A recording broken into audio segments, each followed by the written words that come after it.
여러분 안녕하세요. 오늘 날씨가 너무 춥습니다. 와, 오시는 길에 어떻게 오셨는지 모르겠어요. 아침에 손 호호 불면서 출근하셨고 지금 또 어디론가 이동 중이신 분도 계실 거고 오늘도 여전히 여러분과 함께 정치 이슈 말을 해볼 텐데요. 아마 이 초겨울 날씨에 한파가 후끈하게 녹여질 만한 그런 소식들로 채워지지 않을까 합니다. 저는 오늘 경민정의 닭간다 진행을 맡은 월요일 경민정이고요. 자, 고스란히 정치해보쇼 닭간다 매일 오전 10시 30분에 다채로운 소식으로 만나 뵙게 됩니다. 많은 분들 좋아요, 알림 설정 해주시기를 바라고요. 지금 이미 들어와 주신 분들 많이 계시는데 지금 들어와 계신 분들 있잖아요. 좋아요 모두 다 한 번만 눌러보고 시작할까요? 좋아요 누르시고 시작해 주시면은 보다 많은 분들께 이 재미있는 소식들 오늘 또 와주신 고수들의 정치 평론들 많이 널리 퍼져나갈 수가 있을 것 같습니다. 자, 오늘 오신 분들 소개를 해드릴게요. 먼저 민주당 의원님 김유정 전 의원님은 지금 앞선 일정 때문에 조금 늦게 도착을 하실 예정인데 지금 곧 오실 예정이고요. 잠시 후에 소개해드리도록 하겠습니다. 자, 먼저 두 분 인사드리겠습니다. 이준우 국민의힘 인증 대변인 오셨습니다. 예, 반갑습니다. 인증 대변인 오랜만에 듣네요. 예. 네. 네, 그리고 이동훈 개혁신당 수석 대변인 어서 오십시오. 안녕하세요. 예, 제가 이준우 인증 대변인님은 이렇게 사석에서 처음 봬요. 예, 저도 오늘 처음 뵀는데 예. 불러주셔서 너무 고맙습니다. 예, 네네. 구수한 사투리가 참 좋네요. 저 사투리 안 쓰는데요? 사투리 안 쓰십니까? 예, 완벽한 좀 서울말을 완벽한 쓰고 서울말 있는데. 쓰고 있는데 저는 지금 이동훈 그렇죠. 수석님 들으시기에 어떻습니까? 완벽한 네, 서울말입니까? 완벽합니다. 예, 완벽합니다. 역시. 야, 제가 듣기에는 완벽하지 않습니다. 오늘 진짜 우리 김유정 민주당 네. 의원님은 어디 분이신지 몰라도 네네. 저는 고향이 부산이에요. 아, 지금 그러시구나. 울산에 있고. 아, 그러시구나. 부산에 그때 출마하셨던 적이 있잖아요. 예, 제가 예. 고향이 부산이어서요. 예. 예. 부산 이제 연주에서 제가 네. 어린 시절 다 보냈습니다. 학창 시절을 초, 중, 고를 다 보내고요. 네. 제가 출마한 곳이 어디냐면은 해운대 의 지역에 옛날에 출마한 적이 있었어요. 예. 그래서 그때 한번 출마했다가 아하 이게 내가 하고 싶다고 되는 게 아니구나라고 크게 한번 세게 한번 이제 머리를 부딪히고 예. 한번 이제 거의 뭐 그로기 상태가 됐었습니다. 한 몇 년간 정말 힘들었어요. 예. 그렇게 해서 다시 복귀를 했습니다. 예, 이준우 대변인은 네. 우리 저기 조국 저격수. 맞아요.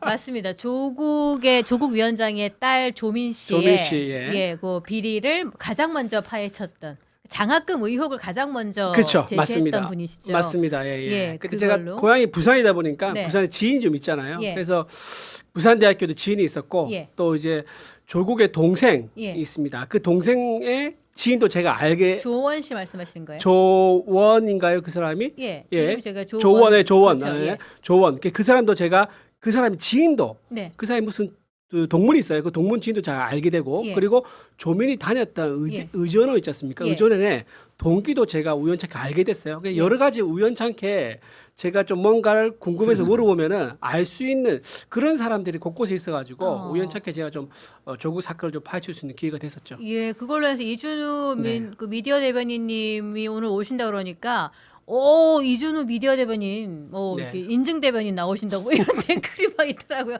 오늘 많은 좋은 논평, 네. 합리적인 논평 좀 네. 부탁드리고요. 네. 우리 이동훈 수석님은 어떻게 홍시 좋아하십니까? 굉장히 좋아합니다. 아, 그래요? 네. 그래서 뭐 오늘 혹시 나온다 그래가지고 예. 일찍 왔습니다 제가. 예, 먹을 거 시작하시구나. 예. 저희가 일단은 홍시 얘기를 간단히 조금 하고 갈게요. 가을만 되면 이거 먹어야 되잖아요. 가을에 반시. 그러니까 저 같은 경우에는 완전히 팍 익은 홍시보다는 점점 익어가는 과정의 반시를 더 좋아하는데 한번 좀 드셔보세요. 네. 저희가 드시기 좋도록 지금 조금은 익혀놓은 상태고요. 그리고 한쪽에는 또 다른 식감으로 드실 수 있도록 아이스 홍시로 만들어 놓았는데 요거를 소개하는 중에 역시 먹을 복이 있으십니다.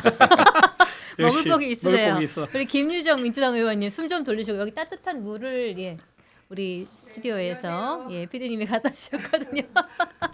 숨 좀 돌리고 인사하시고요. 예. 맛있습니다. 자, 저희 요거 총 반시 얘기할 동안 숨 좀 돌리시기 바랍니다. 이게 가을만 되면 먹어야 되잖아요. 그래서 이게 보통 보면은 저 같은 경우에는 팍 익은 거 별로 좋아하지 않아서 얘가 처음에 배송 중에 조금 손상될 수도 있기 때문에 약간 덜 익은 상태로 배송이 돼요. 그래서 이게 한 2일에서 길게는 5일까지 후숙을 거치는데 이게 하루하루 지날수록 맛이 매일매일 달라요. 그래가지고 처음에 그냥 팍싹 익어가지고 오게 되면 오는 중에 파손도 있을 테고 그냥 너무 익은 거 별로 안 좋아하시는 분들한테는 식감이 또 다르기 때문에 이렇게 매일매일 달라지는 식감을 직접 경험하면서 이게 하루에 딱 열잖아요. 저 같은 경우에 한 3개씩 까먹거든요. 한 번에 그냥? 예, 한 번에 그냥 3개씩 먹어요. 이거 서가지고 이거는 그냥 식탁에 앉아서 먹는 게 아니고 싱크대에 서서 먹는 아이템이에요. 꺼내는 중에 이걸 입에 집어넣지 않으면 얘가 너무 맛있어가지고 좀 기다리기 어려운 그런 맛. 맞습니다. 네. 그럼 한 박스에 그러면 몇 개죠? 20개인가요? 4, 5, 20, 20개네. 20개인데 모양이 다 이게 이렇게 다 예쁘네요. 그래서 이렇게. 개수가 조금씩 달라질 수 있는 게 5kg를 드리는 거예요. 5kg에 21,900원이에요. 그래서 아주 먹는 소리를 제가 너무 더럽게 먹어요. 아니 진짜 육즙이 터지듯이 쫙 해서 너무 맛있게 들리게. 예, 저는 이제 드셨습니다. 정말로 이 반신은 이 계절에만 먹을 수 있는 계절 상품. 이게 청도에서 산지 직송으로 만들어요. 안에 씨가 없어요. 씨가 없기 때문에 이거를 얼려서 먹으면은 아이스 홍시로 드실 수가 맞아요. 있어요. 아이스크림처럼. 그래서 숟가락으로 이렇게 긁어 먹으면 샤베트처럼 드실 수가 있는데 요거는 어떤 업체에서는 이렇게 아이스 홍시로 따로 아이템 만들어 가지고 이거를 간식으로 판매도 하더라고요. 그 정도로 좋습니다. 이렇게 2일에서 5일 정도 후숙을 차츰하시면은 맛있는 연시가 되셔서 씨가 없기 때문에 간편하게 드실 수가 있는 것. 예, 꼭 여러분께서 좋은 맛을 이 가을에 꼭 한번 맛보시기를 바라면서 한 박스에 36개에서 40개가 들어있다고 합니다. 예, 36개에서 40개 정도가 한 박스 총 5kg 정도의 적지 않은 분량이에요. 예, 실컷 맛 좋은 이 가을의 맛을 느껴보시기를 바라고요. 5kg 21,900원에 선택해 주십시오. 인터넷 주문이 힘드시거나 대량 주문을 희망하시는 분들께서는 여의도몰 전화번호 1551-5280 이 밑에 나가고 있죠. 이 번호로 연락하시면 아주 친절한 상담원이 여러분께 안내를 해드립니다. 어떻게 숨 좀 돌리셨어요? 네. 아침부터 방송이 많으셔가지고 일정 소화하고 오시느라. 네. 사실 여의도는 뭐 조금 촉박하게 연락을 받았는데 제가 양해를 좀 부탁드리고 네. 그리고 한 5분 정도 늦을 것 같다고 했는데 흔쾌히 또 예, 저희가 그래서 예. 섭외를 이렇게 매주 조금씩 달리하고 있는데 그때마다 다 너무 바쁘셔가지고 고정으로 픽해놓을 수가 없는 거예요. 이 분들을. 제가 모든 방송이 1시간 전에 가서 있는 사람인데 네. 늦어도 30분 전에는 예, 그런데 예, 맞습니다. 5분 늦어보긴 처음입니다. 죄송합니다. 예, 숨 좀 돌리시고 오늘도 좋은 논평을 부탁드려 보겠습니다. 자, 그러면은 고수들과 함께하는 본격적인 정치 헤비쇼를 한번 들어가 보도록 하겠습니다. 자, 첫 번째 이슈를 보도록 할게요. 이 이슈 때문에 아주 공방이 뜨거운데 정치권의 부동산 공방이 장동혁 대표의 아파트까지 번져서 장동혁 대표의 아파트 개수를 두고 또 논란이 일고 있습니다. 장동혁 대표는 이 6채의 집에 모두 실거주 목적으로 가지고 있다라고 하니까 이 민주당에서는 그러면은 머리랑 발이 따로 자냐, 따로 실거주하냐 이런 식으로 좀 다른 의견을 내기도 했는데 그래요. 이 장동혁 대표의 아파트 비난받을 만한 사안인지 요 얘기를 한번 해보죠. 우리 이준우 네. 인증 대변인님께서 먼저 한번 장동혁 대표께서 인증해 주신 거잖아요. 장 대표님께서 이제 대변인 임명할 때 이제 한마디 이제 인증 대변인 하셨는데 네. 지금 이제 대표 출범한 지가 한 3개월 정도 됐죠? 예. 그래서 이제 인증이라는 말을 이제 거의 쓰진 않습니다. 근데 예. 오랜만에 소환시켜 주가지고 인증 대변인 또 한번 열심히 해보겠습니다. 예. 저기 지금 이제 장동혁 대표가 가지고 있는 총 6채라고 그래요. 근데 그 중에서 실제 거주한 건 정확히 말하면 4채가 됩니다. 네. 4채가 되고요. 나머지 2채는 지분만 가지고 있는 형태가 됩니다. 네. 자, 4채 첫 번째가 뭐냐면 이제 구로구에 있는 부부 공동명의로 된 게 있습니다. 30평인데 저는 이 30평 아파트가 서울에 이렇게 싼 데가 이제 이번 처음 알았어요. 구로구의 현대 아파트인데요. 30평대인데 4억 8천만 원에 지금 들어가 있습니다. 이게 그러면은 실제 사는 거죠. 그러니까 공시 가격인가요? 호가가 있고 가격이 다 다르잖아요. 많이 올랐으면 그건 제가 확인 안 해봤는데 네. 아마 이게 막 그 민주당에서 얘기를 한 거 보니까 공시지가 그걸 아마 가지고 얘기한 게 아닌가 싶은데요. 공시 아니면 가격이면은 실제 거래 가격이 있을 수 있겠네요. 왜냐하면 민주당 입장에서 만약 이 논평을 낸다 그러면 가격이 높은 걸 내는 게 더 유리하지 않습니까? 그러니까 아마 실제 거래 가격을 아마 찾아가지고 4억 8천에 이걸 이제 물어봤는데 민주당에서 물어봤는데 네. 장동혁 대표가 이제 원래 재산 신고할 때 공시가하고 실거래가 중에서 높은 걸 신고하게 돼 있어요. 예. 그래서 이게 뭐 공시가가 됐든 실거래가가 됐든 이거는 뭐 하여튼 높은 가격으로 신고를 하기 높은 때문에 별 가격이니까 문제는 안 관계없는 됩니다. 그게. 아, 네. 높은 가격이다. 네. 높은 가격이니까 어쨌든 높은 네. 건가 이제 4억 8천이니까 그래도 굉장히 싼 거죠. 지금 민주당에서 그 누구죠? 그 이제 복귀왕 의원님이 네. 그때 뭐라고 했습니까? 15억 15억이면 서민. 서민 아파트를 네. 했는데 지금 5억도 안 되는 아파트 있는 거니까 이거 하층민 수준의 아파트라고 볼 수 있는 거죠. 불가촉 천민에 해당하는 그렇죠. 수준이죠. 예. 그 정도 수준이라고 볼 수 있는 아주 저렴 아파트. 거기 해당하는데 너무 마음이 아픈 거예요. 근데 어쨌든 그 저도 여기 눈여겨 보기로 했어요. 예. 왜 저도 서울에 지금 집이 없는데 예. 이런 데 찾아가서 한번 자세히 보면 구로에 거기 괜찮네. 자가 될 수 있겠다. 여기 구로 계속 발전하고 4억대 있으니까요. 집을 살 수 있나 봐요. 그러니까요. 거기 4억 가면. 8천이니까. 그리고 또 하나가 이제 충남 보령에 있는 단독 주택인데 이건 20평대거든요. 네. 이거는 이제 2,870만 원. 이거는 이제 아버님이 이제 돌아가시면서 물려준 건데 지금 94살 노모가 혼자 계신다 하더라고요. 살고 계신다는 거죠, 이 아파트. 현재 살고 있어요. 예. 그래서 아버님한테 물려받았고 본인도 어린 시절에 살던 곳이에요. 그래서 그 아주 낡은 이제 단독 주택이다. 시골에 있는. 네. 근데 단독 주택을 보기에는 그 사진모시 아시겠지만 단독 주택이라면 뭔가 좀 정원도 있고 뭐 나무도 있고 조경도 있고 이런 거 있잖아요. 그런 느낌 전혀 네. 없는 시골에 있는 약간 아주 오래된 낡은 집입니다. 그냥 그 정도가 이제 2,870만짜리 하나 있고 또 하나가 이제 충남 보령에 있는 20평 아파트. 이거는 이제 1억도 안 해요. 9,800만입니다. 자, 이거는 20평입니까? 31평 20평, 아니고요? 20평. 20평입니까? 예, 20평 됩니다. 1억이 하지 않는 아파트. 예, 여기 20평대 아파트. 그 지역구니까 여기 당연하죠. 아파트를 샀다는 자기 거죠. 지역구니까 이제 뭐 다른 의원들은 지역구에 전세나 월세를 했고 네. 서울에는 자가를 했고 이런 경우가 많은데 그 이제 장대호 대표님은 자기 지역구에 자가로 있습니다. 그리고 이제 여의도 이제 국회 앞에 오피스텔 하나 했어요. 네. 그 오피스텔이 1억 7,500만 원 정도. 네. 그러니까 본인이 의정 활동하면서 당 대표니까는 여기서 이제 못 내려가고 사무용으로 쓰는 경우가 있죠. 밖에서 이제 좀 긴밀하게 만나야 될 사람이 있다거나 잠깐 뭐 좀 휴식이 필요하거나 그런 용도로 쓰는 이제 아파트 오피스텔이 국회 앞에 제법 있습니다. 근데 궁금한 게 네네. 이런 거 보통 월세로 하지 않아요? 월세로 들어가지 않아요? 이분들은 이분 장 대표님은 보통 집을 다 사버리네요. 근데 이렇게 살만한 게 예. 이렇게 다 해도 이게 전부 다 더하면 6억 얼마밖에 안 해요. 아, 이 월세보다 네 이게 사서 운영하는 게 훨씬 더 이자율에 비해서 월세가 더 비싸니까. 뭐 그런 이유도 있는 개념인가요? 건데 어쨌든 이 네 채 다 어. 합해서 6억대 정도밖에 되지 않는 거고요. 예. 자, 여기서 그러면 추가로 보면 두 채는 뭐냐? 이게 이제 상속 지분이에요. 그건 지분 일부니까 얼마 되지 그렇죠. 않는다 이건데요. 경기도에 있는 아파트가 10분의 1이에요. 그 아파트 값에 10분의 1이니까 5,500만 정도 되고요. 네. 그리고 진주, 경남 진주에 있는 아파트는 지분이 5분의 1입니다. 네. 그러니까 2,700만 정도 되고요. 예. 그러니까 이걸 전부 다 더하면 8억 원대밖에 안 되는 거예요. 이러고 보니까 그러면은 8억 5천 정도밖에 안 되는 규모인데 민주당에서 이 내용을 가지고 여론 공세를 폈을 때는 그래도 뭔가 전략이 있었을 텐데 그냥 이렇게 사연을 듣고 보니까 또 일리는 있어요. 어떻게 보세요?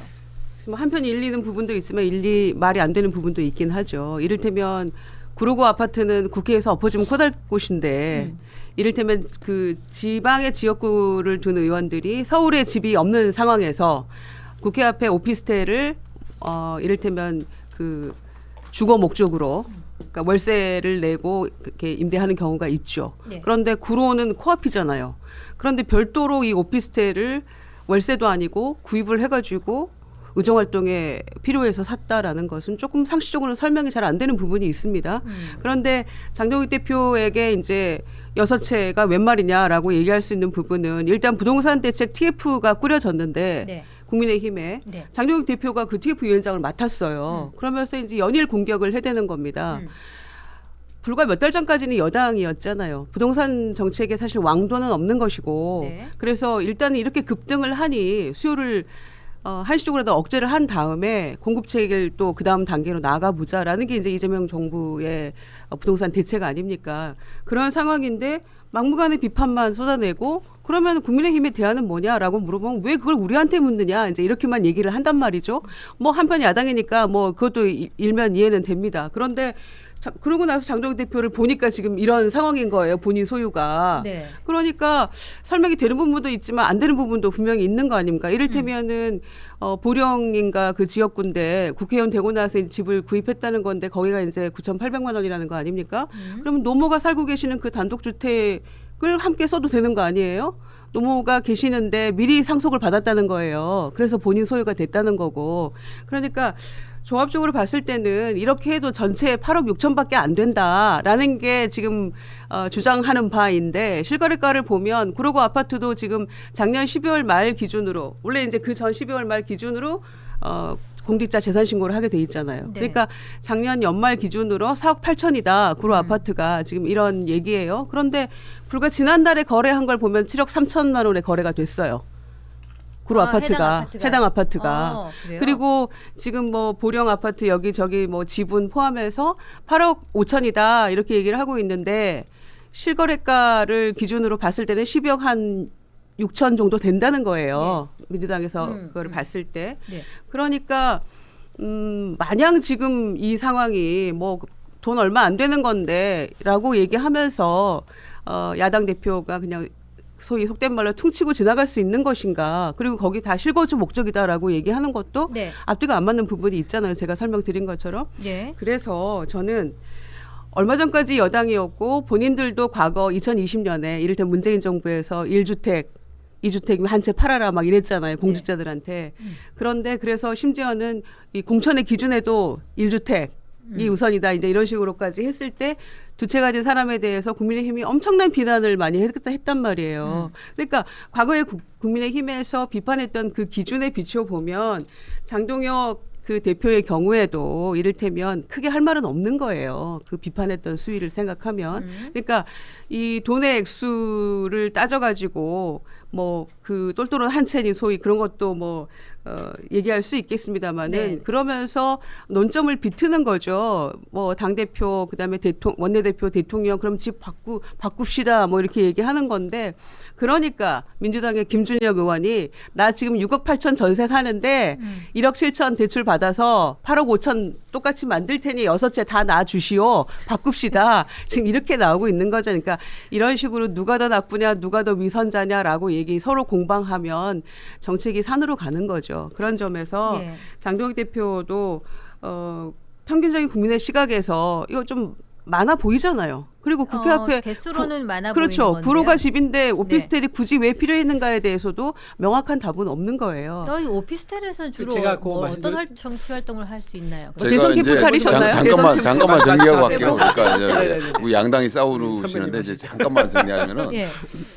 저희들이 보기에는 삼자적 입장에서 보기에는 이거는 이제 민주당이 좀 개싸움을 하자라고 이제 들이댄 것 같아요. 그러니까 이제 뭐냐면은 뭐랄까요 메신저 공격해가지고 너네들도 이런 문제 있지 않느냐. 그러니까 우리 뭐 이전 투구식으로 국민들한테 비춰가지고 이 문제를 좀 덮어버리려고 하는 그런 식으로 이제 카드를 꺼낸 것 같은데 제가 봐서는 좀 헛다리 짚은 것 같다라는 생각이 들어요. 어떤 면에서 헛다리를 그러니까 짚었다고 일단 보세요? 우리 이준호 대변인 설명했지만은 기본적으로 이번 사안의 본질, 이번에 국민들이 분노해하고 있는 부동산 문제에서 분노하는 본질은 뭐냐면은 대출을 받고 개입 투자를 해가지고 사람들이 재산을 증식하려고 하는 자연스러운 욕구가 있고 지금까지 그렇게 해왔습니다. 예. 그래서 보시면 알겠지만은 민주당의 많은 민주당 출신의 뭐 의원들도 그렇고 정책 당국자들도 그렇고 그런 식으로 지금 하고 있어요. 그런데 그걸 갖다가 지금 못하게 해놓은 거. 이 정책을 통해서 강한 정책을 통해 가지고 대출 받지 마, 갭 투자하지 마라고 막아놓았습니다. 그래놓고 보니까 알고 보니까 자기들은 뒤로 다 했단 말이에요. 대출 받아서 집 사고 갭 투자해서 집 사고 그것도 상급지에다가 강남 3구 같은 상급지에다가 집을 샀고 그리고 다주택자도 한 명 있더라고 계시더라고. 그러니까 그런 거에 대해서 국민들이 분노하고 있는 것이지. 장동혁 대표 같이 지방과 서울에 뭐 집을 갖고 있다고 해서 다주택자인 것으로 몰아가지고 공격하고 또 뭐 8억 정도의 그 다 해봐서 했을 때 이런 상급지도 아니고 이런 재산을 갖고 있는 분들에 대해 가지고 국민들이 분노하는 건 아니거든요. 국민들은 이제 그런 부분들을 이해를 한다고 저는 봅니다.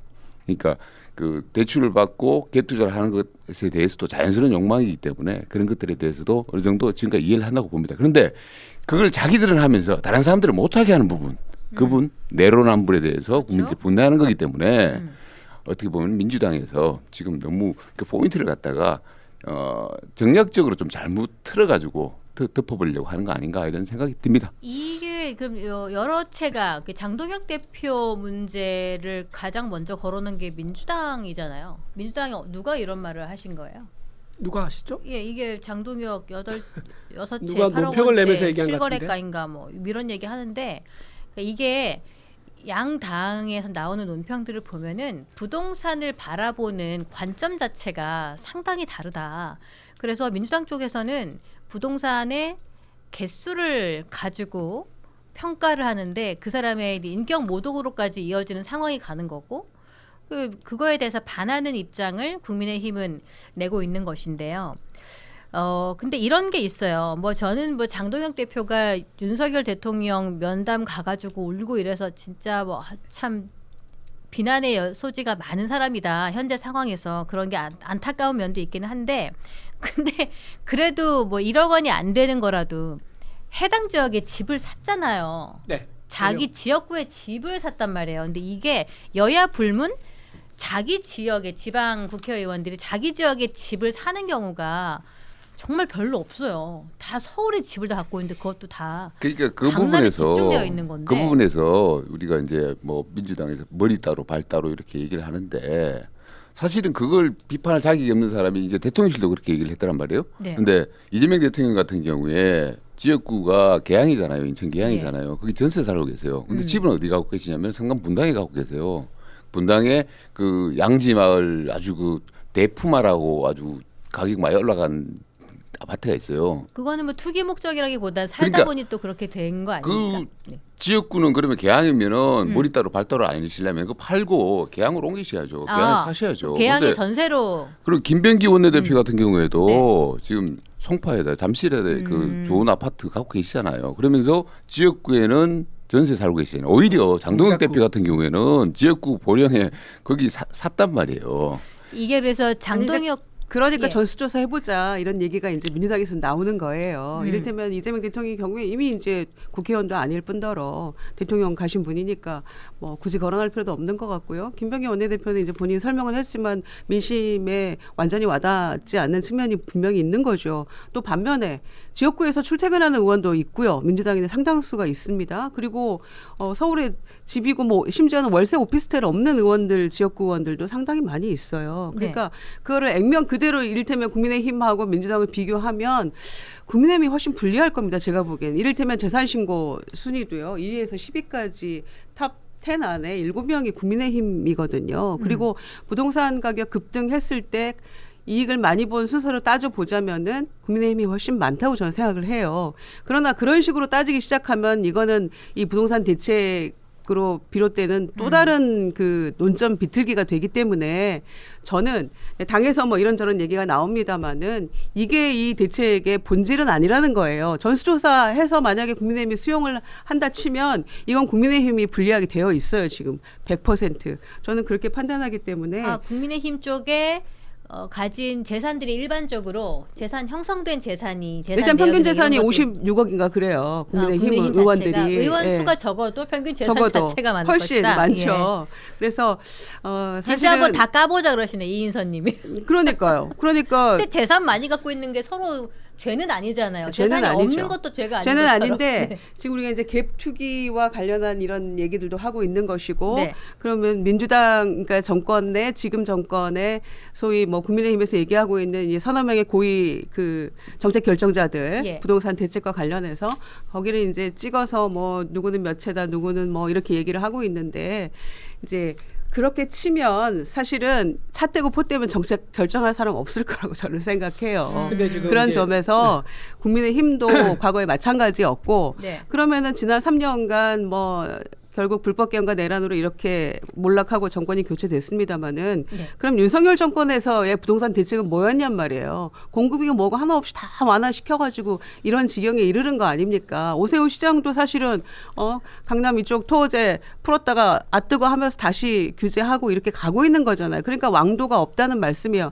다만 제가 말씀드리는 거는 국민의 이 정서적으로 그다음에 이를테면 사퇴한 국토부 차관처럼 정책 결정 권한을 가진 그 소관부처의 차관이 그런 얘기를 했을 때 국민들이 가지게 되는 허탈함, 네. 배신감 이제 이런 게 있다는 거죠. 굉장히 크죠. 그 점에 있어서 저는 굉장히 일관되게 비판을 해왔고 그래서 정말 말조심을 해야 된다. 예. 한마디가 시장에 미치는 여파가 워낙 크기 때문에 그래서 뭐 당에서도 이제 말 조심해라, 설아 조심해라라고 뭐 대표가 얘기를 하고 있는 것이고 이제 그 점에 있어서 지적을 한다면 모르지만 너무 과도한 비판, 내로남불 형태의 나는 우리한테 왜 정책을 물어? 야당은 대책 없어.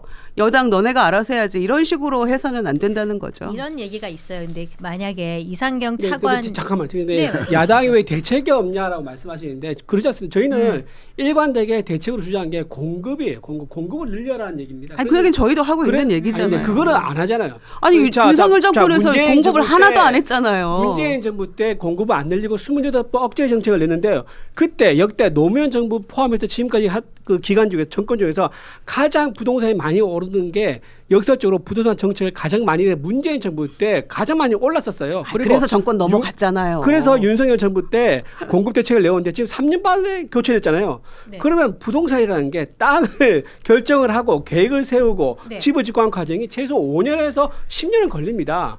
이제 그런 상태에서 바뀌었기 때문에 민주당에서 윤석열 정부 때 뭐 공급이 하느냐라고 말할 수가 없는 거예요. 그거는. 아니 그러니까 그 말씀을 그래서 그대로 제가 돌려드리면 제가 이제 말씀드릴게요. 출범한 지 5달 채 안 됐는데 그래서 대책 내놔라. 우린 대책 없다 말씀드릴게요. 이러시면 안 되는 거죠. 말씀드릴게요. 그래서 이재명 정부가요 공급하겠다는 시그널을 주면 돼요. 그러면 사람들이 불안 심리가 다운되는데 그런 시그널을 안 줘요. 지난번에 9.7 대책 내놓을 때도 130만 원 이제 공급 대책을 내놨는데 그게 사실상 택가리라서 비판이 많았었습니다. 뭐냐면은 새롭게 해서 현재 상태에서 더 공급을 늘린 것이 아니라 재개발 재건축을 통해 가지고 기존 이제 세대수에서 조금 더 늘리는 방식으로 하다 보니까 이건 택가리 아니냐라는 비판이 나왔을 정도예요. 왜 좌파 정부, 진보 정부에서는 이렇게 자가를 막는지 모르겠습니다. 공급 대책을 늘리라는 게 우리의 주장인 거고 우리의 대책인 거고 그래서 우리 하는 얘기가 초과이익 환수제 폐지해라라고 하는 거예요. 근데 폐지 안 하려고 그래요. 폐지 안 하고 좀 완화시키는 그 얘기하고 있고요. 또 이제 건폐율 같은 거 네. 상향해라. 근데 그것도 이제 얘기 안 하려고 그러고 있지 않습니까? 그러니까 우리 국민의힘에서는 이렇게 대책을 구체적으로 내고 있는데도 민주당이 응하지 않는다. 그 이유가 뭘까?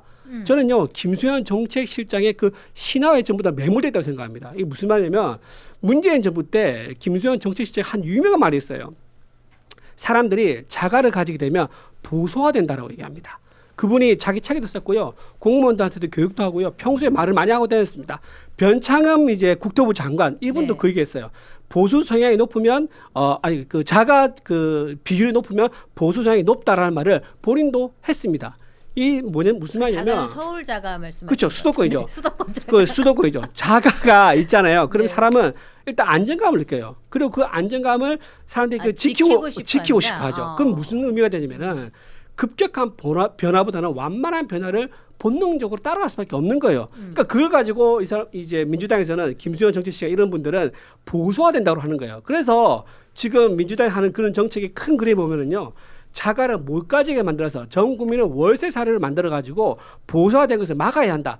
이런 이상한 환상이 있는 것 같아요. 그건 넌센스죠. 그건 너무 그런 과도한 기조 해석 속에서 아닙니까? 그런 기조 속에서 이걸 본다 그러면 왜 민주당에서 공급을 안 하려고 하는지 그게 이해가 아니, 무슨 될 공급을 거다. 안 하려고 라고 해요. 생각이 됩니다.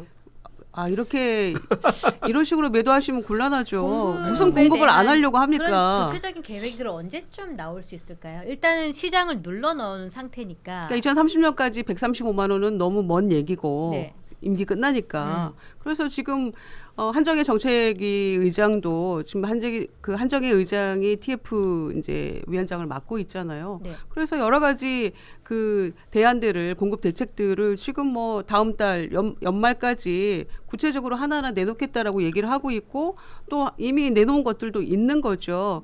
그런데 무슨 집을 많이 가진 자가를 가지게 되면 사람들이 보수화돼서 민주당에 불리하니까 그런 말씀은 도대체 무슨 어디서 김수현 근데- 정책실장이 그런 얘기를 해서 그러면은 그런 환상을 가지고 있는 분이 정권을 그렇게 홀라당 넘겨줬다는 자, 말씀이세요? 이게 지금 진보 정권, 네. 좌파 정권이 잡으면은 왜 이렇게 부동산 가격이 올라갈까라는 거 있잖아요. 그러니까 그 한번 고민을 해봐야 될 필요가 있어요. 그러니까 지금 보면은 3세판이 때잖아요. 지금 그 노무현 정부 이어서 이제 문재인 정부 때 많이 올라갔고 그리고 지금 아니나 다를까 이재명 정부 때 이재명 정부는 좀 다르지 않을까 했는데 역시나 지금 수역제를 내면서 갑자기 이렇게 뭔가 조짐 심상찮단 말이에요. 그러니까 왜 진보 정권, 좌파 정권이 들어오면은 이렇게 부동산이 오를까? 저는 이제 두 가지 측면이 있다고 봅니다.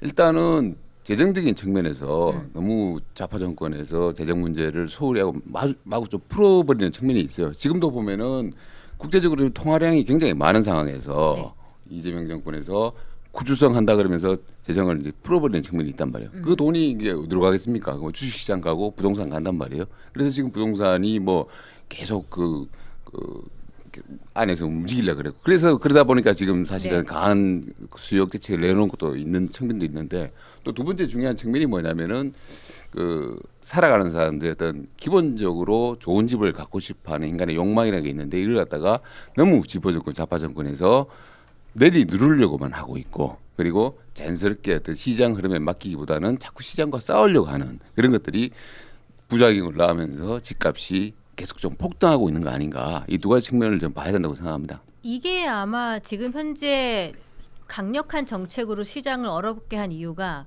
가만히 두면 계속 가격이 올라가니까 가격을 일단 잡아놓자는 측면에서 그러니까 거라고 같이 수요 얘기를 공급에 하잖아요. 따라 가지고 자연스럽게 사람들이 말해요. 지금 투자 수요가 몰리는 게 뭐냐면 지방에서 서울로 올라오려 그러고 네. 있어요. 그리고 서울에서도 좋은 지역 상급지로 새 아파트로 지금 가려고 하는 수요가 있단 당연히 말이에요. 두 그렇겠죠. 개가 맞물리면서 지금 네.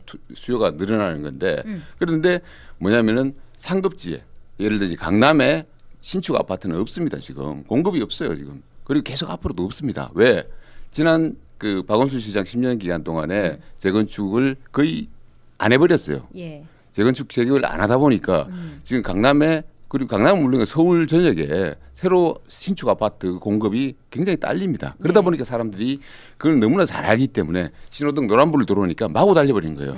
마구 달려버린 거예요. 그 여파가 지금 어떻게 보면 서울의 부동산 가격이 계속 올라가는 이런 현상을 낳고 있다고 저는 봅니다. 그러니까 그런 부분에 있어가지고 공급이라는 게 바로 무슨 누구 말처럼 빵 찍어내듯이 아파트를 못 찍어내니까 긴 안목을 가지고 가야 되기 때문에 그런 차원에서 시그널을 줘야 된다. 공급이 계속 좋은 아파트가 상급지에 계속 충분히 공급될 거라는 시그널을 줘야지 사람들이 거기에 대해서 이제 마구 질주하지 않습니다. 그러니까 노란불 들어오니까 마구 질주하는 거거든요. 지금 아파트 안 사면은 못 산다 이런 생각을 하게 되는 상급지에 건데 지금 땅이 한정되어 있는데 어디다가 재건축해야죠. 재건축을 하겠다 그런 건가요? 그 지금 동탄이 그런 신호를 받아서 풍선효과 거기로만 뾰족 튀어나간 거 아니에요? 동탄이 한 2억 올랐다는데. 아니, 그러니까 이런 문재인 거는- 정부에서 조금 하다 보니까 20몇 번의 부동산 대책이 나왔는데 이제 네. 결국 실패한 네. 거죠.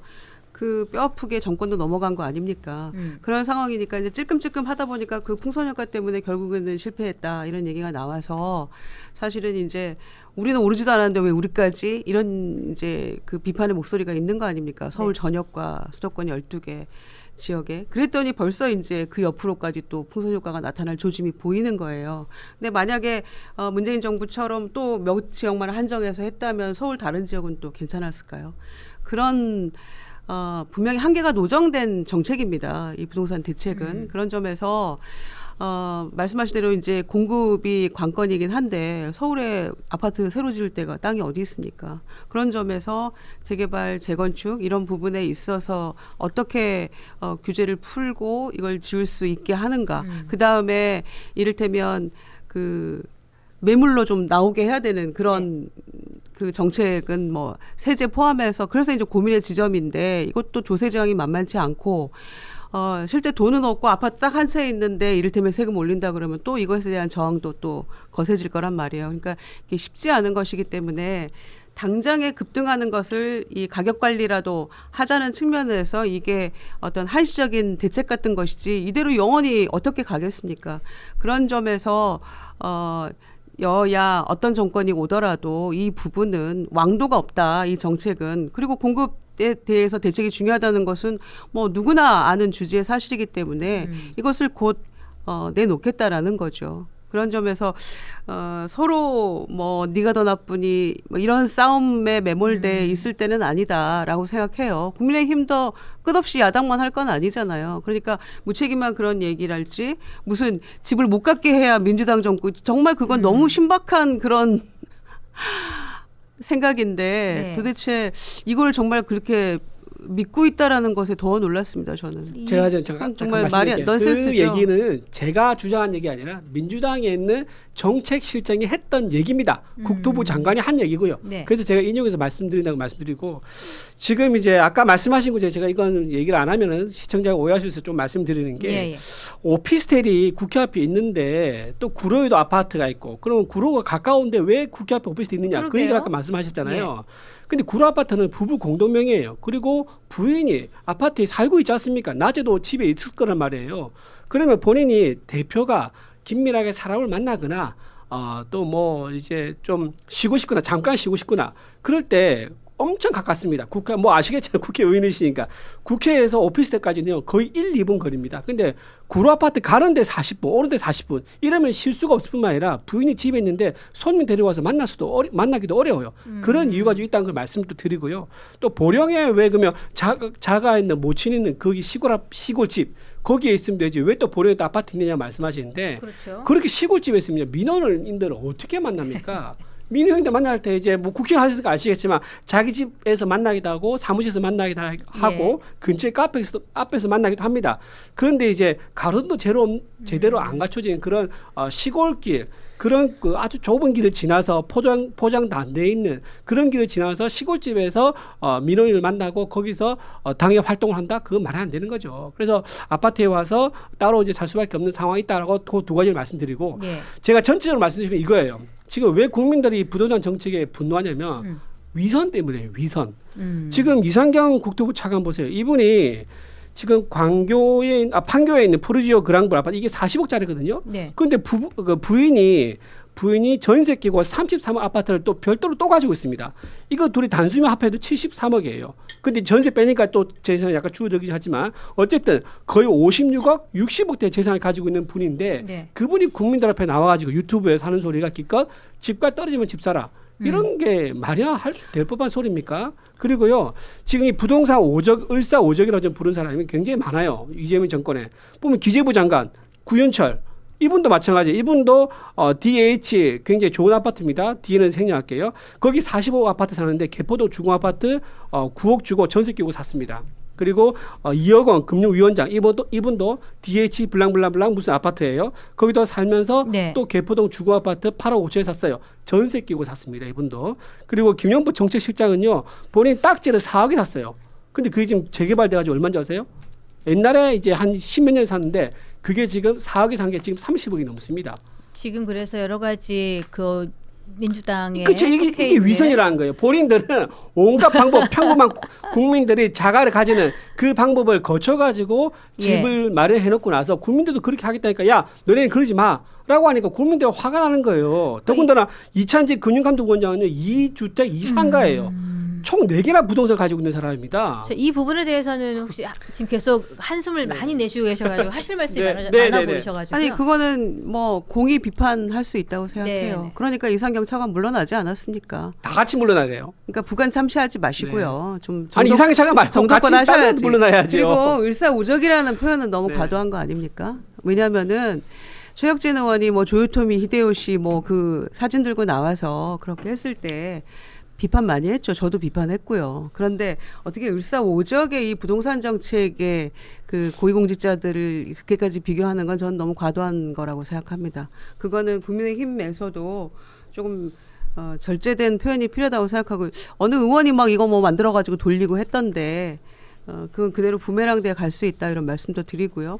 이제 그런 것 때문에 정책 그 입안자들이 그 보이고 있는 어떤 언행 불일치랄까 이런 것 때문에 사실 비판받고 있는 거죠. 그래서 사실 위기감도 느끼고 있는 것이고 그러니까 차관 물러나지 않았습니까? 곧바로 이게 대통령의 의중에 실린 거라고 볼 수 있겠죠. 그리고 이제 이찬진이었나요? 예. 금감원장도 근영감독원장. 예, 뭐 처분하겠다고 하나는 그랬는데 또 이제 자녀에게 준다 그래서 또 비판받고 있는 것이고 그런 상황인데 정책의 신뢰성의 차원에서 네. 이제 이런 분들이 포진하고 있는 것이 참 저로서도 탐탁치 않은 부분이에요. 네. 좀 더 말끔하게 어떤 그 비판도 받지 않는 그런 분들이 부동산 대책의 중심에 있었다라면 더 좋았겠죠. 아니면 저 요거 하나만 더 여쭤보고 다음 이슈로 넘어갈 건데 혹시 이상경 차관이 사의 표명하고 대통령실에 바로 수용했잖아요. 근데 일각에서는 이상경 차관이 사의하는 것뿐만이 아니고 10.15 대책 자체를 물러야 된다. 이런 이야기를 하는 게 있어요. 이 대책 자체에 문제가 있는 거를 이상경 차관의 사의 표명을 인용으로 받아들인 거 아니냐. 이런 의견에 대해서 어떻게 생각하시는지 간단하게 말씀하시고 다음 이슈 갈게요. 글쎄요, 뭐 그건 어떻게 이 정부 차원에서 판단하고 있는지 모르겠습니다만은 이상경 차관이 물러나면 이 정책의 실패를 인정하게 되는 거다. 그러니까 물러나면 안 된다라고 얘기하는 분들도 있더라고요. 네. 그래서 아마 안 물러날 거다, 사퇴하지 않을 거다라고 판단하는 분들도 있던데 저는 그렇게 생각하지는 않고요. 이상경 차관의 지금 본인이 했던 실언 그리고 사과할 때에도 내용이나 형식도 사실 부적절했잖아요. 예. 국토부 유튜브 나와가지고 했던 것, 또 부인 핑계 대고 했던 것 이런 것들이 모두 부적절했기 때문에 네. 저는 사과를 했음에도 불구하고 여전히 민심의 비판에 어떤 불씨를 남겨둔 것이다. 그런 점에서 본인이 책임지고 사의 표명을 한 것이고 대통령도 이거는 민심에 더 이상 안 되겠다라고 판단해서 사의 표명으로 일단 일단락 될 수 있다. 그래서 정리를 한 요하는. 것이지. 네. 저는 이 정책 자체는 불가피했다고 생각해요. 그러니까 이상경 차관이 물러났다고 해서 그러면은 정책도 완전히 바꿔야 된다. 정책의 이렇게- 실패를 인정하는 거 아니냐 이런 여론이 있어서 한번 예. 여쭤봤습니다. 예, 자, 그건 알겠습니다. 아니고요. 예. 예, 일단은 요 안건은 그 이슈는 접고 넘어가는데 이건 좀 있을 것 같아요. 뭐 지역 아파트에 보면은 30평대 아파트가 1억도 안 하는 집이 있어요. 근데 댓글에 보면 무슨 몇 채 합쳤는데 8억 5천이 안 되냐 말이 되냐 이러는데 그 밑에 댓글에 보면 내가 살고 있는 집은 1억 5천이 채 안 되는 집입니다. 이런 식의 댓글 다 지방에 사시는 분들의 애환인데 이게 지방 사시는 분들 또는 수도권 상급지가 아닌 곳에 속해 있는 분들의 그런 위축감, 예, 허탈함이 더 커지는 그런 이슈였다는 생각이 들어서 좀 안타깝네요. 자, 이번엔 다른 얘기 좀 해보도록 하겠습니다. 자, 먼저 슈퍼챗 주신 분 산바랄라님 1만 원 후원, 김희재님 3,000원 후원, 또 7,500원 후원 또 따로 또 주셨고요. 모르겠다님 5,000원 후원, 예, 고맙습니다. 이렇게 슈퍼챗도 보내주시고 또 후원도 해주시고 너무 감사합니다. 예. 저희 열심히 한번 프로그램 만들어 보도록 하겠습니다. 성남 총각님도 10,000원 후원 보내오셨습니다. 자, 이제는 최민희 국감으로 한번 넘어가 보도록 할 텐데요. 저는 최민희 과방위원장이 본회의장에서 일부러 여기 기자들 보라고 핸드폰으로 그 반환 지시한 건가요? 저는 저 사진이 나왔는데 저거를 왜 기자들이 볼 수 있는 상황에서 본회의장에서 저걸 하셨는지 저것도 좀 궁금하고 그래서 포착이 됐어요. 국회에서 축의금 명단을 보좌진에게 전송하는 장면이 언론의 카메라에 잡힌 건데 이거는 최 위원장 측에서는 돌려줘야 되는 상황에 계신 분들에게 돌려주라는 지시를 하기 위해서 해명을 했다라고 했는데 이동훈 수석님 보시기에는 어떠세요? 좀 지금 적합한 본회의장에서 한 거요? 근데 본회의장에서 핸드폰. 한 것도 저는 본회의장에서 왜 해야 되는지도 잘 모르겠는데 그러니까 이게 어쨌든 이제 반환하는 사안을 건 필요 이제 있고. 좀 네. 분리를 해서 이제 그 결혼식을 국정감사 기간에 그 했던 거 그 네. 자체는 부적절했죠. 굉장히 음. 부적절했고 그래서 이제 그 뒤에 이제 지금 오늘 어제 그 본회의장에서 그 사진이 찍히면서 네. 또 다시 논란이 재발한다 그럴까요? 그렇게 된 상황인데 몇 가지 포인트를 이제 저는 이제 보는 게 뭐냐면은 일단은 그 저걸 갖다가 뭐 고의적으로 유출시켰거나 아닐까 그건 모르겠고요. 근데 어쨌든 저걸 정리를 시키는 게 보좌관한테 시킨단 말이에요. 근데 왜 자기 사적인 일을 갖다가 또 저렇게 보좌관한테 시켜가지고 저렇게 갑질하듯이 하느냐라는 점을 또 지적을 안 할 수가 없고요. 저건 이미 공적 영역이 된 거 아닌가요? 저기 너무 공론화가 되니까 그런가요? 보좌관한테 이렇게 좀 하라고 지시할 수 있는 또 건가? 한 가지는 뭐냐면은 네. 저 문제점이라기보다도 과연 얼마를 갖다가 부조를 할까 그 굉장히 궁금했는데 보니까 대충 100만 원이라는 그렇죠. 그 가이드라인이랄까 이런 게 있는 것 같아요. 음. 그러니까 뭐냐면은 저게 김영란법 때문에 직무 연관성이 있는 그 경우에는 아마 5만 원까지밖에 못 합니다. 그런데 네. 그 직무 연관성이 이제 따지지 않는 경우에 없는 경우에는 100만 원까지가 돼요. 공직자니까. 네. 그러니까 저런 식으로 해서 아마 많은 상당수의 분들이 100만 원을 갖다가 부조를 하지 않았을까. 결혼식 축의금으로 100만 원이면 굉장한 돈이잖아요. 엄청나죠. 예. 전 뭐 10만 원도 겨우 하는데 어떻게 100만 원을 저렇게 짠하다. 그러면은 저게 대체 몇 명일 거야? 네, 그러니까 몇 한번 까보자. 명일까라는 생각을 해보게 돼요. 그러니까 네. 100만 원이 100명이면 뭐 1억이잖아요. 그러니까 그래서 그 규모를 어느 정도 돈이 거쳤을까를 궁금해할 수밖에 없고 그걸 가늠해 볼 수 있는 게 네. 얘기가 이제 왜 그 노웅래 전 의원께서 압수수색을 당하니까 장롱에서 3억이 나왔죠. 3억이 나왔다고. 아, 장롱에 그러는데. 넣어둔 현금 현금이 다발이. 3억이 예. 나왔죠. 그러니까 이게 이제 축의금 뭐 이런 거 부조금 정리한 거다라고 이제 받은 거다 말씀하셨는데 그런 걸로 미뤄 짐작하건데 대충 그 정도 이상이 나오지 않았을까. 그러니까 최민희 위원장 같은 경우에 이제 지금의 여당에서 중진 의원이시고 국회 주요 상임위원장이시기 때문에 그 정도의 돈은 거치지 않았을까라는 생각이 들고 또 아울러서 그런 생각까지 하게 돼요. 최민희 위원장도 저 정도의 축의금 규모를 받을 텐데 6월 달에 대통령 당선되고 나서 아들을 결혼시키신 이재명 대통령께서는 네. 그때도 아시겠지만은 청첩장 돌리면서 계좌번호가 찍혀 있었습니다. 네. 그래서 과연 이재명 대통령은 축의금으로 얼마를 받았을까? 그건 뭐 그 단위가 다르지 않을까? 오히려 위원장보다 한급 더 많은 단위를 받지 않았을까? 이런 뭐 궁금증도 커지고 확인을 해볼 수 없는 거니까. 그러니까 그런 의문이 드는 그런 사진 한 이 장이었습니다. 지위가 좀 높아질수록 뭐 자녀 결혼식에 초대하고 이러는 것도 너무 조심스러워서 이게 왔던데 최근에 이 문자 받으신 분이 계세요. 덕분에 큰아들 혼사 잘 치렀습니다. 큰 신세 졌습니다. 평생 감사의 마음 안고 살아가겠습니다. 우상호 올림. 이분이 초대 문자는 안 보내고 감사 문자만 보내. 그러니까요. 아 저도 좀 전에 받아서 제가 답을 보냈어요. 예. 아니 기쁜 일에 왜 알리지도 않고 감사 문자만 보내십니까? 축하드립니다. 이렇게 보내고 왔는데 청첩을 안 하신 것 같아요. 이거는 가족끼리만 미담이 될수 하셨는지. 원래 하신 있지만- 거죠. 원래 네. 그게 정석이죠. 그렇게 하는 그런데 게. 깜짝 놀랐어요. 저도. 지금이라도 보낼 수는 있습니다. 네. 지금이라도 외로 그- 카뱅 연결하면 되지 않습니까?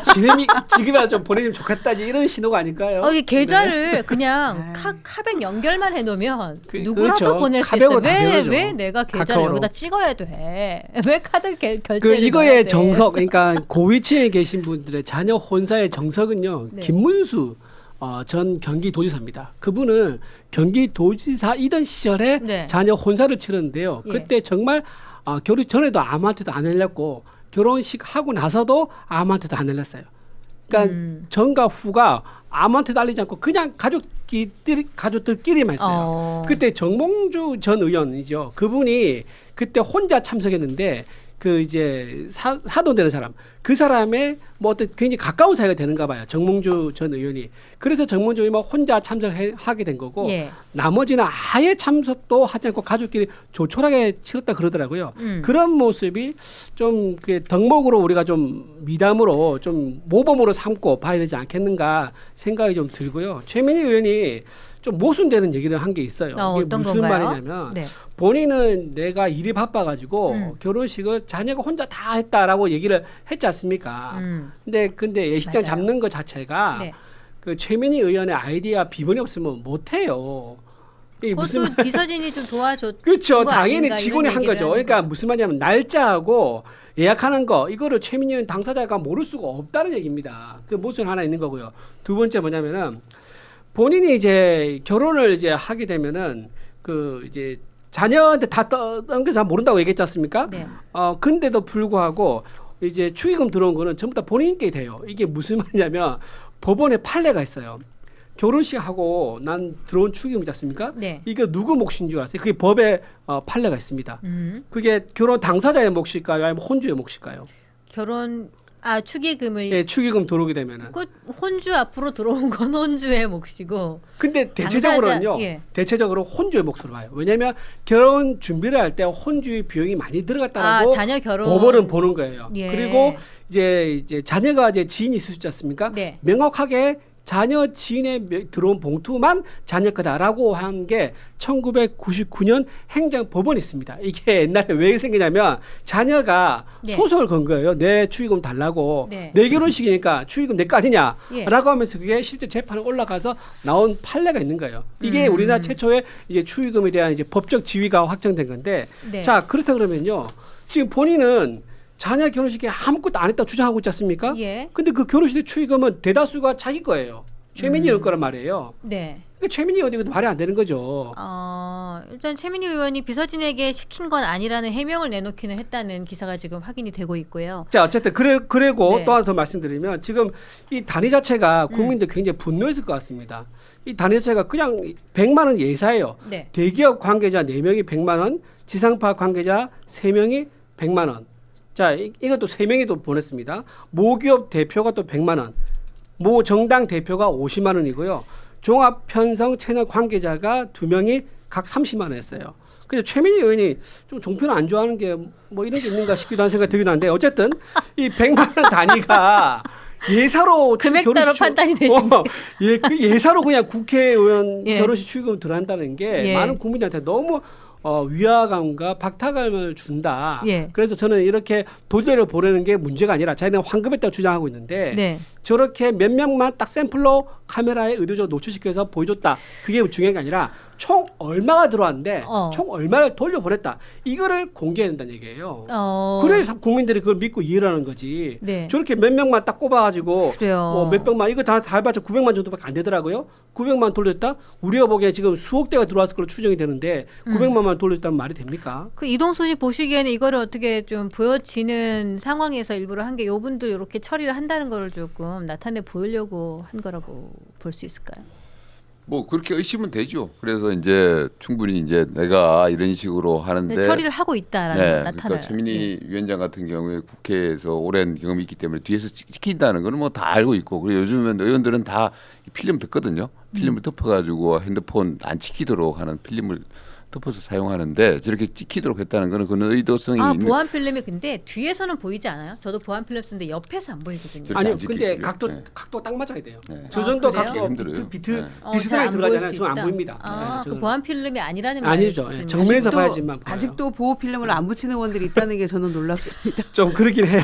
그렇게 많은 이 일부러 사진 찍혀서 빼지 약간 않았을까? 비틀었네. 저기 보안 필름 비춰버리면 안 보이는 아예 안 각도네. 보입니다. 예. 그렇게 많이 문제가 생기고 본회의장이고 그쵸. 상임위장이고 찍히고 했었는데도 여전히 안 붙인다는 게 근데 일단 붙여놓으면 조금 잘 화면이 안 보이긴 해서 예.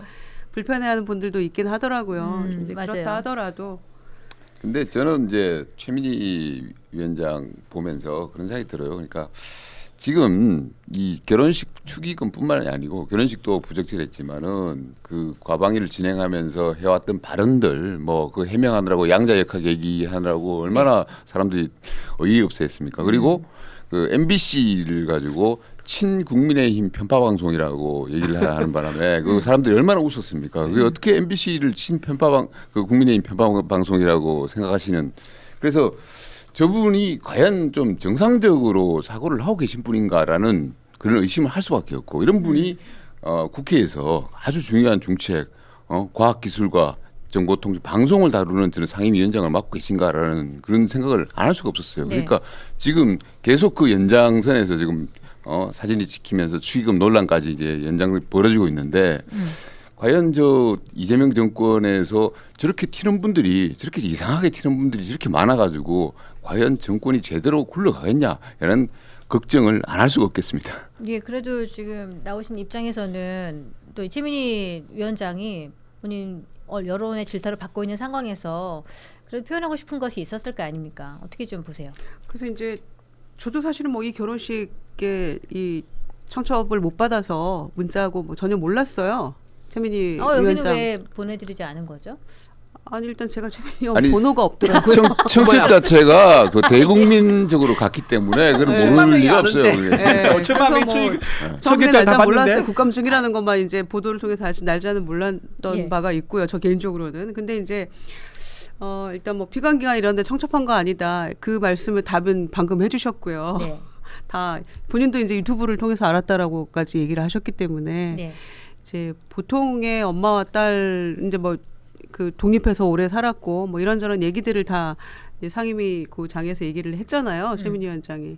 그리고 이제 보니까 딸이 문자를 보내면서 내일 결혼식 잊지 마라. 이제 정말 바쁜 엄마는 맞잖아요. 가방위원장으로서 뭐 엄청나게 바쁘게 이렇게 지내왔고 예. 그리고 끝까지 있어달라 이런 문자까지를 보내와서 이제 본인이 신경 제대로 못 썼다라는 신경을 토로하긴 했습니다만 그래서 이제 뭐 충분히 일면 뭐 정말 바쁜 분이니까 국회의원 다 바쁘지만 가방위원장 특히나 이제 언론개혁 뭐 과학기술 이슈가 사실은 더 많은 상임위에서 언론개혁이 이제 여태껏 논의가 되고 서로 이제 여러 가지 공방이 있던 그런 상황이긴 했었죠. 네. 그래서 100번 이해하려고 노력을 했어요. 네. 그런데도 그 결과 아니 이제 그런데도 노력했는데. 그런데도 저는 첫 단추를 잘못 끼우는 바람에 아. 또 자꾸 이제 이 문제가 사그라들지 않는다라는 생각에 도달을 했어요. 그러니까 뭐냐면 이제 박정원 의원이 막 문제 제기를 한 거 아닙니까? 네. 그러면 일단 사과부터 했어야죠. 사실은 지금 국감 기간에 최민희 의원 케이스뿐만 아니라 다른 여러 건의 결혼식이 있었다고 해요. 예. 국감 도중에. 그렇겠죠. 그러면 이제 전수조사처럼 다 이제 축의금 까봐 이렇게 나오면 이건 정말 그야말로 이전투구 되는 거고. 다른 국회의원 자녀도 결혼식이 있었다는 예, 거예요. 국감 중에 예. 결혼식이 있었다는 거예요. 근데 이제 아무래도 부각이 되다 보니까 네. 이렇게 된 거고 또 중간에 무슨 카드 결제 이슈까지가 있었고 네. 근데 또 그건 또 조용히 사라졌고 막 여러 가지 얘기가 나왔잖아요. 그래서 저는 거두절미 일단 국민께 죄송합니다. 네. 그리고 피감기관 여러분께 죄송합니다라는 얘기가 먼저 나오는 게 순서였다고 생각해요. 예. 그런데 박정원 의원의 마음에 뭐 상하게 했다면 그 부분 죄송합니다. 이렇게 표현을 했단 말이에요. 그러니까 첫 단추가 잘못 끼워진 부분이 분명히 있었던 것이고 예. 완벽한 예. 사과를 보기가 어려운 워딩이었다고. 그래서 네. 지금 뭐 이런 카메라에 포착된 이런 부분들도 그래서 예. 계속 끝없이 이게 그 이어지는 비판의 어떤 중심에 서 있는 게 아닌가 싶어서 거두절미 그냥 죄송합니다. 라는 얘기를 저는 지금이라도 이제 국감 중에라도 한 말씀 하고 지나가는 게 맞지 않나 싶어요. 그렇게 네. 국민께 사과를 하는 모습을 보여주는 게 이 상황에서. 근데 청첩장 받을 때 카드 결제가 링크 들어있는 저는 거 받은 받아본 적이 적 없죠. 없어요. 예. 저도 없어요. 그 누르면 바로 링크로 연결되는 링크로 거예요. 연결되는 결제 거예요. 링크로. 근데 이게 무슨 의미가 있냐면 카드 결제라는 게 사실상 외상이지 않습니까? 내가 지금은 사지만 네. 한 달 뒤에 결제를 하겠다 이 말이잖아요. 그러니까 지금 당장 나한테 현금으로 축의금 보낼 수 없으면 카드로라도 해서 보내라. 라는 그런 부담감을 받는 사람 입장에서 느낄 수밖에 없는 거고요. 또 두 번째 뭐냐? 근데 요거는 자녀들이 만드는 거니까 자녀들이 청첩장 구조를 선택하잖아요. 그래서 그거 그냥 받았을 수 있는데 뭐 일단은 자, 근데 중요한 제가 자리에 말씀드리는 있는 건 그겁니다. 만큼 좀 조심할 필요 부모가 청첩장 돌리면 부모도 그 청첩장 똑같이 돌려요. 모를 수가 없는 거예요. 그러니까 자녀가 만들어서 엄마 내가 만들었으니까 엄마한테 주장하고 엄마가 그 친척한테 돌린단 말이에요. 지네 돌리고. 그러면 그걸 모를 수가 없는 안 거죠. 보고 그냥 바로 그냥 양자역학 공부하느라고? 공유만 한 거죠. 그러니까 그 많은 사람들을 본인이 공유로 하면서 얼마나 받는 사람이 부담을 느꼈겠어요. 물론 이제 자녀가 만들었다 하더라도 본인이 그 지인한테 보낼 정도면 한번 싹 훑어보고 문제되는 거 없거나 오타가 없느냐 이런 것들 보고 하는 게 맞죠. 근데 예. 카드 결제 있는 거 뻔히 보고도 그대로 넘겨서 공유했다? 이거는 이제 받는 사람한테서는 이제 부담이 느꼈을 거고 두 번째 카드 결제가 이게 할부가 돼요. 그러니까 무슨 아, 말이냐면 그 100만 원을 10만 한 원, 10개월 10만 원 뭐 이 정도가 아니라 100만 원 달리면 부담될 거 아닙니까? 5개월 할부를 해라라고 또 부담을 느낄 수도 있는 거예요. 그래서 네. 이거는 카드 결제를 링크에서 보냈다는 것은 굉장히 좀 불손하다. 좀 그런 생각도 어찌됐건 든다 그 생각이 부분은 듭니다. 중간에 다 이제 삭제가 된 중간에 거니까. 뺐다고 하더라고요. 네, 네. 그래서 이제 뺐으니까. 바로 그 네. 지점이에요. 네. 그러니까 중간에 이게 여론에서 막 그 카드 결제도 있다 그러더라 막 이러면서 이렇게 들끓었잖아요. 그러면 그때라도 저는 카드 결제 그 부분을 빼고 다른 부분도 살펴볼 기회가 충분히 있었다라는 생각인 거예요. 저는. 그래서 뭐 화환이나 뭐 이런 건 사용합니다랄지 그런 거를 조금 한 줄 넣어서 최민희 위원장이 지금 설명하고 있는 그런 본인의 그때의 상황 이런 것들을 조금 더 명분을 살릴 수 있는 기회가 있었다라고 저는 생각해요. 그 카드 결제 부분이 없어질 때 얼마든지 조금 더 살필 수 있었다라고 생각을 합니다. 이제 그런 점이 좀 아쉬운 거죠. 그리고 박종원 의원이 문제 제기했으니까 박종원 의원 상처 줬다면 미안해 이게 아니고 이거는 대국민 사과가 필요한 거죠. 국감장에서 네. 죄송합니다. 제가 이러저러한 이유로 잘 살피지 못해서 결과가 이렇게 됐는데 죄송하게 생각합니다. 피감기관 여러분께도 죄송합니다. 이렇게 하고 넘어갔으면 사실은 양해하죠. 사실 축하할 일이잖아요. 아들 하나 딸 하나 있는데 이제 딸 두 번째 보낸다는 거예요. 보냈다는 거예요. 결혼을. 그러니까 정말 축하할 일인데 상황이 이렇게 공교롭게 되다 보니까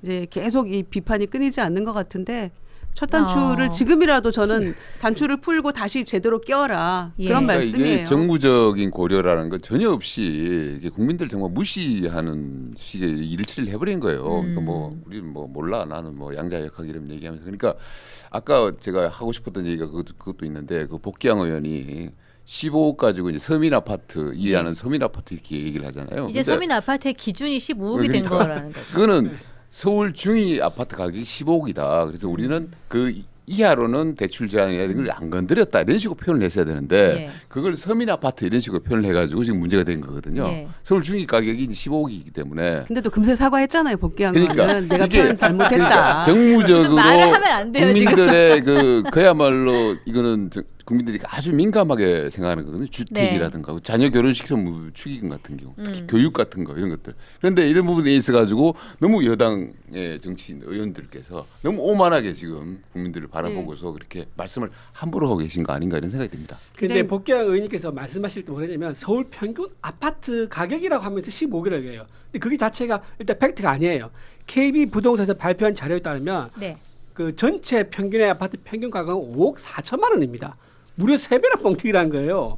그 본인이 중위 가격이라고 얘기를 해야 되는 게 맞는데 중위라 하지 않고 평균이라고 얘기하는 바람에 이게 큰 이제 국민들의 이제 분노가 염장이 이제 한번 염장을 지른 거죠. 그러니까 예. 편하게 유튜브 나와서 다시 부동산 얘기 가는 건가요? 우리 공직자들- 1번 한 건이었는데. 공직자들 일단 이 민감하고 살얼음판 걷는 이 시기에 이 이슈를 정말 말 조심해야 되고요. 네. 예. 자신 없으면 잘할 자신 없으면 유튜브도 나가지 말아야 돼요. 공익공직자들은. 맞아요. 복귀양 의원님도 라디오 전화 연결했던 것 같더라고요. 특히 전화 연결할 때 이게 실수할 수 있어요. 그러니까 본인의 그런 의도가 아니었는데 라디오는 현장에 출연하는 것보다는 긴장도가 좀 떨어져서 아무래도 그래서 국감장에서 빨리 신속하게 사과한 건 전 잘했다고 생각해요. 또 네. 국토위 관사잖아요. 그러니까 국토부 차관에 국토위 여당 간사에 이러니까 국민들이 정말 화가 나시죠. 전 100번 이해하고요. 그래서 빨리 사과하는 것도 중요하다. 맞습니다. 예. 예.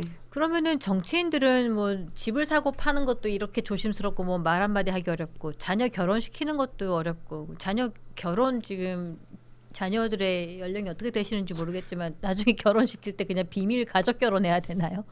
어떻게 해야 되는 저는 거지? 애가 지금 초등학생이가지고 네. 아직 멉니다. 그래서 그때가 생각해 보겠습니다. 아, 예, 그렇습니다.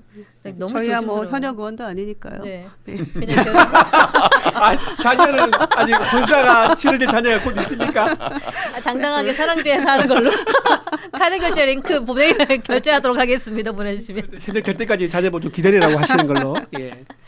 아, 예, 저희가 주말 지나고 하면서 매일매일 굉장히 많은 구독자들께서 닭간다 여의도 너머로 선택해주고 계셔요.